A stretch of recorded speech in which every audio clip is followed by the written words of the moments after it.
شادین بھائی تھے، وہ پوچھ رہے تھے کہ وہ اپنے بیٹے کا نام ابو تراب رکھنا چاہتے ہیں، تو ان کا یہ نام رکھنا کیسا ہے، رکھ سکتے ہیں؟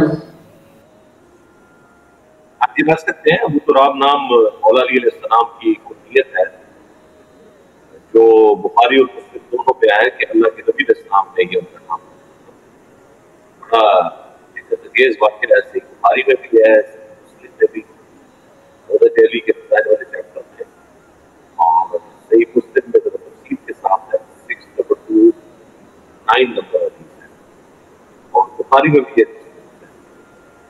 کہ سہل ابن سعد کو بلایا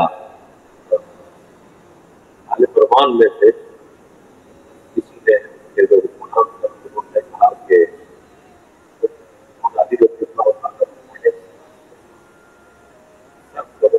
انکار کر دیا، اس نے کہا کہ آپ یہ کہتے ہیں کہ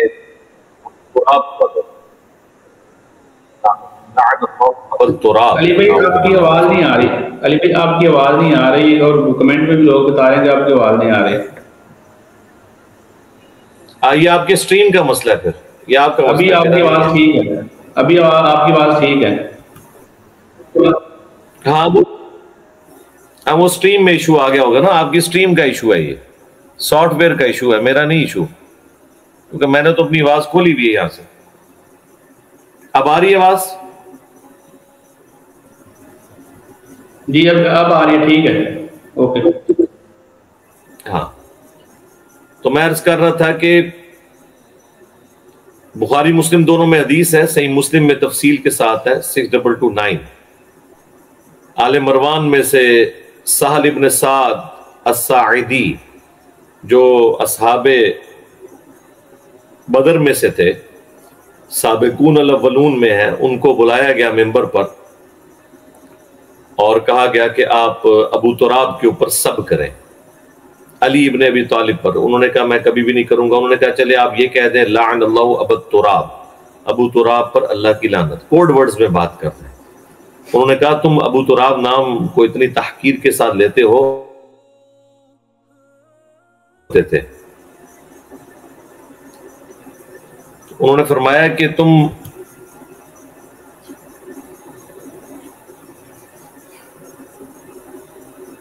آ رہی ہے؟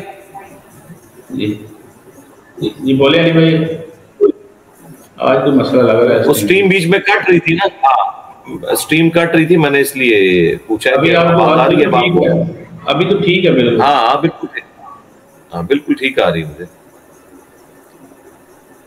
تو انہوں نے کہا تم کہہ دو لعن اللہ ابو تراب، نعوذ باللہ۔ تو انہوں نے کہا تم ابو تراب نام پہ اس طرح کی بات کر رہے ہو، اور مولا علی سب سے زیادہ اسی نام سے خوش ہوتے تھے۔ پھر انہوں نے پوچھا کہ بتائیں یہ نام کیسے پڑا؟ تو انہوں نے کہا ایک دفعہ سیدہ فاطمہ اور مولا علی کا میاں بیوی ہونے کے ناطے ایک اختلاف ہوا، جھگڑا ہوا، تو مولا علی گھر سے نکل گئے، مسجد میں جا کے لیٹ گئے۔ نبی علیہ السلام تشریف لائے اور پوچھا کہ کدھر ہیں علی ابن ابی طالب؟ تو انہوں نے کہا اس طرح مجھ سے جھگڑا ہوا تھا، وہ چلے گئے۔ تو پھر نبی علیہ السلام نے ایک صحابی کو روانہ کیا، انہوں نے ڈھونڈ لیا کہ مسجد میں لیٹے میں، آ کے نبی علیہ السلام کو بتایا تو آپ نے یہ نہیں فرمایا کہ اسے بلا کے لاؤ، ورنہ مولا علی خود حاضر ہو جاتے قدموں میں۔ آپ نے فرمایا کہ مجھے ساتھ لے چلو۔ آپ وہاں پر گئے اور اپنے مبارک ہاتھوں سے ان کے جسم سے مٹی جھاڑی اور کہا اٹھ ابو تراب، اے مٹی میں لپٹنے والے اٹھ۔ ابو تراب کا مطلب ہے مٹی والا۔ بس اس دن سے مولا علی نے اپنی کنیت ہی ابو تراب رکھ لی، حالانکہ آپ کی کنیت ابو الحسن ہے، اس کے باوجود آپ خوش ہوتے تھے اگر آپ کو کوئی ابو تراب کہے، مٹی والا۔ یعنی عربی میں والے کے لیے بھی ابو کا لفظ استعمال ہوتا ہے اور باپ کے لیے بھی، ابو تراب مٹی کا باپ یا ابو تراب مٹی والا۔ تو یہ مولا علی کی کنیت ہے، تو آپ یہ نام کے طور پر رکھیں، یہ مولا علی کو بڑی پسند تھی، اور یہ نام خود اللہ کے محبوب صلی اللہ علیہ وآلہ وسلم نے انہیں دیا ہوا ہے، یہ انہوں نے اپنا نام خود نہیں رکھا ہوا۔ تو یہ گویا کہ اللہ کے نبی علیہ السلام کا محبوب نام ہے جو مولا علی کو دیا انہوں نے، تو رکھ سکتے ہیں جی، یہ نام بالکل درست ہے۔ جی نیکسٹ۔ جی علی بھائی، اچھا علی بھائی کا سوال تھا روبیٹا حجی کے بارے میں۔ اگر کوئی ویڈیو ہے آپ ہی تو ریکمنڈ کر دیں، اس کے بارے میں کچھ ان کو بتائیں. ہاں وہ حروف تہجی، وہ حروف مقطعات کا نہیں پوچھ رہے تھے، میں وہ دیکھ رہا تھا. انہوں نے حروف تہجی کا پوچھا تھا کہ بعض لوگ حروف تہجی کے اعتبار سے مہینوں اور دنوں کی پیدائش کے اعتبار سے نام سجسٹ کرتے ہیں. اسلام میں اس کی کوئی حیثیت نہیں ہے. یہ کتابیں بنی ہوئی مارکیٹ کے اندر مل جاتی ہیں، فارمولے آپ بھی یاد کر کے نکال لیں گے، لیکن قرآن و سنت سے اس کا کوئی تعلق نہیں ہے. اب رہ گئے حروف مقطعات، جس طرح الف لام میم یا صاد کاف ہا یا عین صاد. اس کے اوپر میری ویڈیوز لوح قرآنی کے نام سے اپلوڈڈ ہیں. یہ اللہ اور اس کے محبوب علیہ السلام کے درمیان کوڈ ورڈز ہیں، ان کے معنی نہیں بتائے گئے، لہٰذا نہ تو ان ناموں کے اوپر کسی کا نام رکھنا چاہیے.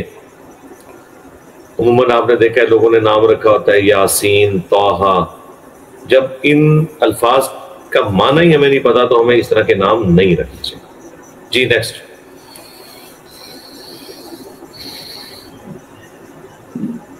علی بھائی اگلا سوال چیک کر رہا کاشف بھائی سے، ہمارے اسٹوڈنٹ تھے، وہ پوچھ رہے تھے کہ وہ اہل حدیث کی مسجد میں جاتے ہیں، غالباً وہ کوئی واقعے کا ذکر کر رہے تھے اور وہاں پہ آپ کا ذکر بھی ہوا. انہوں نے کہا جی وہ صحابہ کے نعوذ باللہ گستاخ ہیں اور یہ کفر ہے، صحابہ کا جو گستاخی کرنا یہ کفر ہے. تو اس بارے میں کچھ بات کرے گا؟ اگر کوئی صحابی کے بارے میں بھی ایسی نازیبا باتیں بول دیتا ہے، یہ تو اہل حدیث صاحب کے بارے میں کہہ رہے تھے، لیکن عام جو لوگ کر دیتے ہیں، اس کے بارے میں کچھ آپ نے ورڈنگ.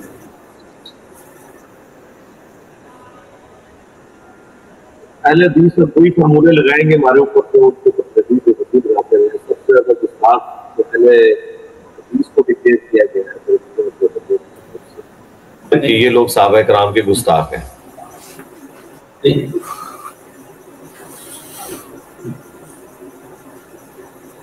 ارے آواز آ رہی ہے آپ کو؟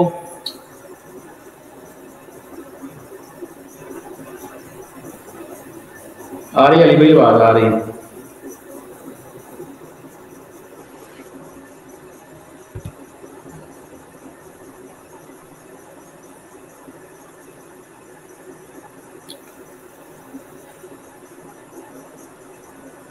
ہاں جی شاید بھائی آواز آ رہی ہے آپ کو؟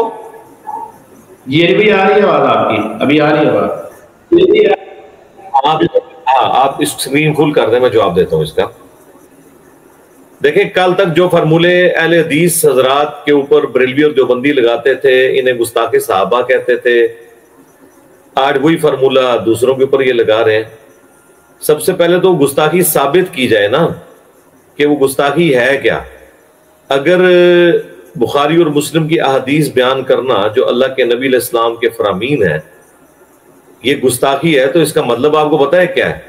سب سے پہلے تو اس کا مطلب ہے کہ امام بخاری امام مسلم گستاخ تھے. اس کے بعد اس سے بھی خطرناک بات، بلکہ خطرناک بات یہ ہے کہ نبی صلی اللہ علیہ وآلہ وسلم کے بارے میں کوئی ایسی بات کر دے گا کہ وہ گستاخ تھے. یہ تو آپ نے فرمایا نا بخاری مسلم دونوں میں ہے کہ عمار کو ایک باغی جماعت قتل کرے گی، عمار انہیں اللہ اور جنت کی طرف بلائیں گے، وہ جماعت جہنم کی طرف بلائے گی. تو نعوذ باللہ نبی علیہ السلام کے بارے میں ایسی بات کرنا تو یہ اپنے ایمان کی خود فکر کرے. تو صحابہ کرام کے بارے میں، اور صحابہ کرام بھی نہیں کہنا چاہیے، اکا دکا بندے ہیں، امیر شام ہے یا ان کے ساتھی ہیں. باقی تو صحابہ تو ماشاءاللہ ہزاروں میں ہیں، بلکہ 1 لاکھ سے زیادہ ہیں. تو ہم کسی کے خلاف نہیں بولتے، ہم ان کے خلاف بولتے ہیں جنہوں نے خلفائے راشدین کو تکلیف دی ہے. ابو داؤد ترمذی میں حدیث ہے علیکم بسنتی و سنت الخلفاء الراشدین المہدیین، تم پر میری سنت اور میرے خلفائے راشدین کی سنت لازم ہے. تو مولا علی خلیفہ راشد تھے، انہیں جنہوں نے تکلیف دی ان کے حوالے سے جو نبی علیہ السلام نے فرمایا ہم وہ بولتے ہیں، اپنی طرف سے انہیں کچھ نہیں کہتے. اپنی طرف سے تو ہم بڑے احترام سے ان کو رضی اللہ عنہ بھی کہتے ہیں. اب رہ گیا کہ ان حدیثوں کو بیان کرنے سے کوئی کافر ہو جاتا ہے تو سب سے پہلے تو یہ خود کافر ہو جائیں گے.